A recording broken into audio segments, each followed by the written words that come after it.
How do I get over public speaking anxiety? We're going to check it out inside. See you in the video.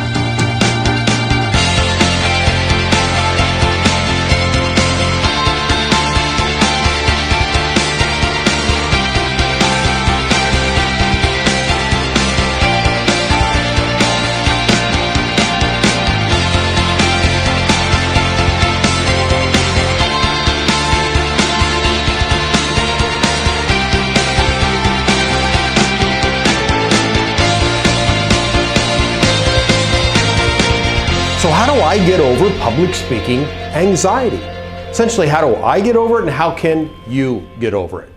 Number one, may sound crazy, stay hydrated, because here's what happens when your throat starts to get hoarse.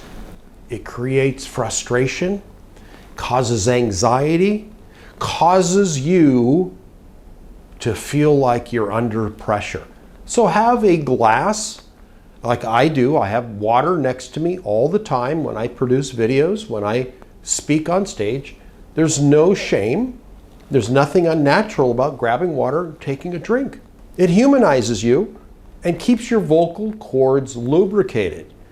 Never, ever, ever drink ice water or ice cold beverages of any sort when you're speaking, because it freezes your vocal cords. Room temperature or warm water only, never alcohol.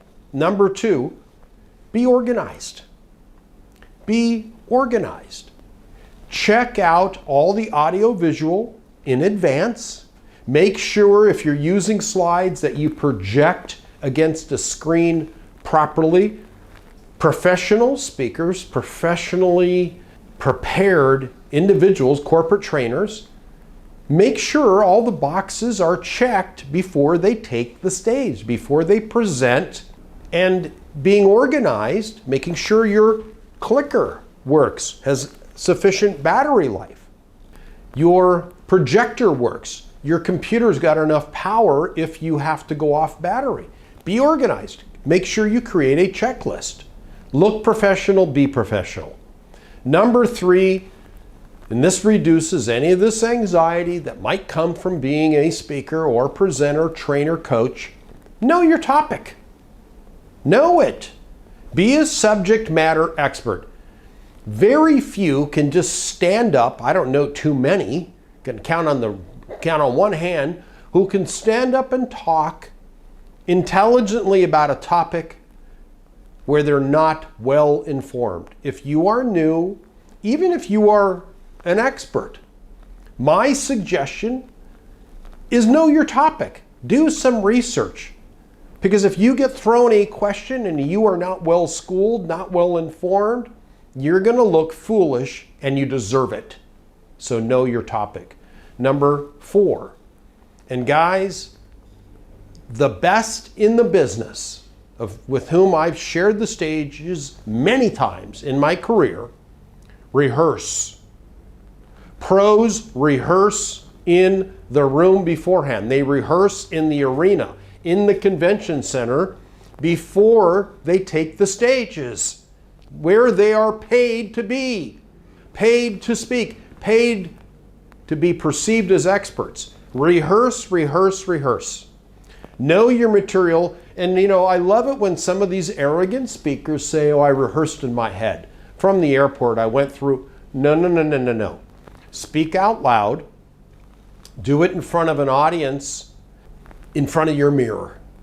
See yourself. One of the hardest things you can do, one of the biggest challenges for me and for clients that I've trained, is recording yourself and watching yourself on video, evaluating you on camera. It's difficult for most.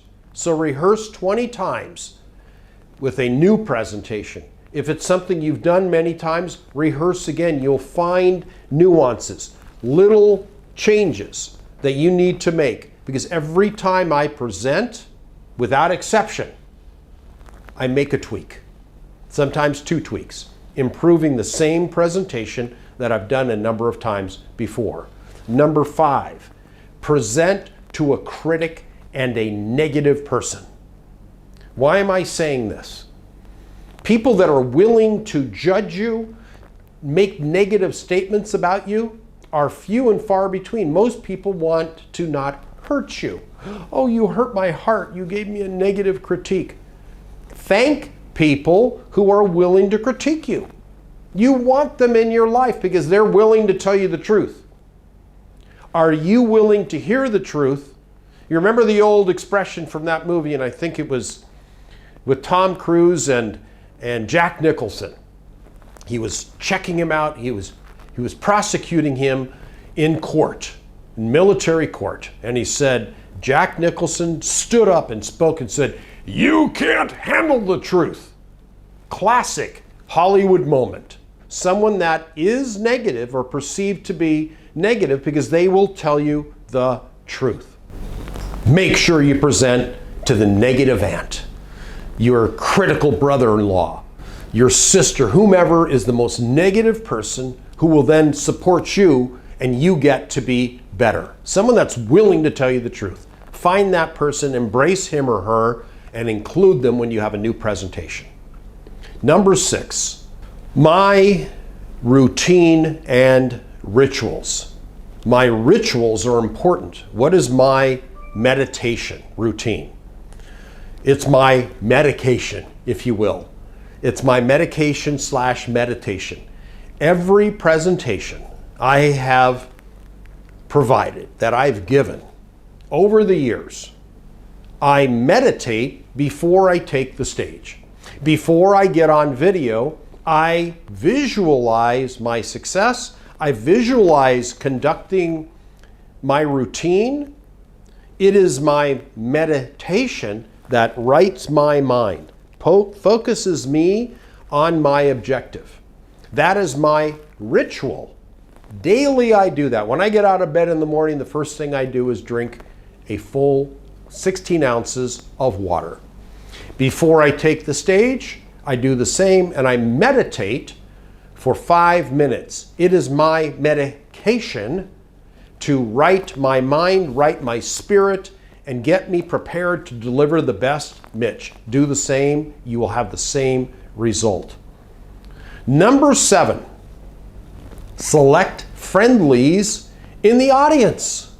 The very first time I spoke in Karachi, Pakistan, first time in a supposed adversarial country, I came over there as the guest of a university, big university called Indus University in Karachi. This was several years ago. I was nervous. Didn't know what to expect. I'm an American in this country that was not, let's say, the friendliest with America at the time. This audience of men on one side, women on the other.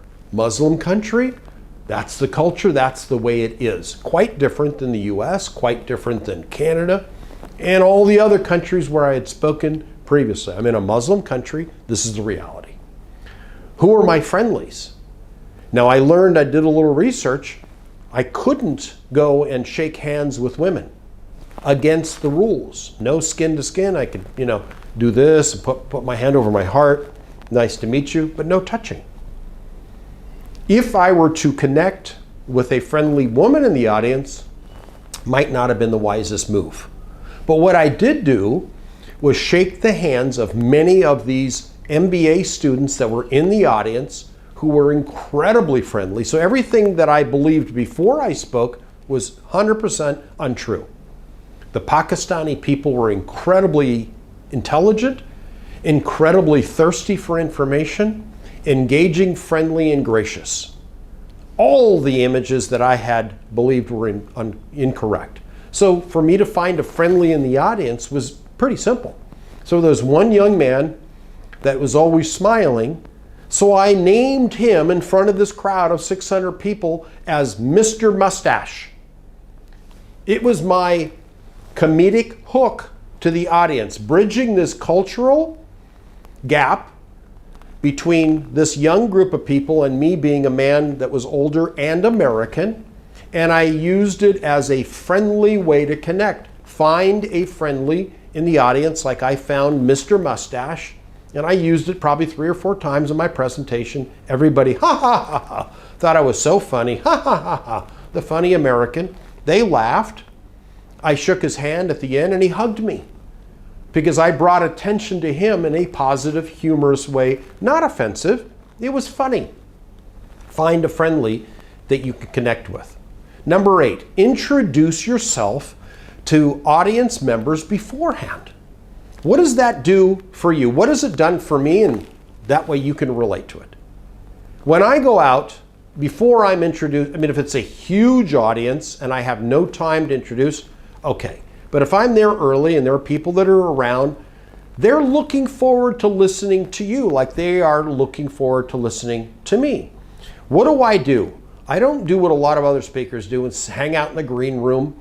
I go out and embrace these people, shake their hands, tell me about you, as many as I can before I take the stage. What does that do for me? It allows me to relax better. I got to meet some people. They feel better about me. I've auto-magically created friendlies in the audience, and I can say, I just spoke to Judy before my presentation today, and she gave me some insightful information about you people. Now, what did that do? I connected to everybody in the audience by connecting with Judy. Why does that work? Because she's one of them. I'm the presenter, I'm the speaker, I'm the one they came to see, and I already related to all of them through Judy. And she appreciates it, and it's simply, is it manipulation? No, it's called connection. Introduce yourself to as many audience members as possible before you present. Number 9, visualize applause. Focus on the end result of either positive evaluations, applause, people who are taking action based on your direction. If you're giving a keynote and you're looking for applause, wonderful, focus on that. For me, as a sales speaker, someone who's I've done a lot of keynote speaking, but I've done more where my result is not on applause, but it's visualizing people running to the back of the room to buy what I have offered of value. So visualize the result, and you too will have the same result that I have. How do I get over public speaking anxiety? We covered that in detail. These were my great tips. Implement them today. And if you want more tips, click in the link below for all sorts of free gifts and ways that will help you overcome anxiety and improve and grow your professional speaking career. See you in the next video.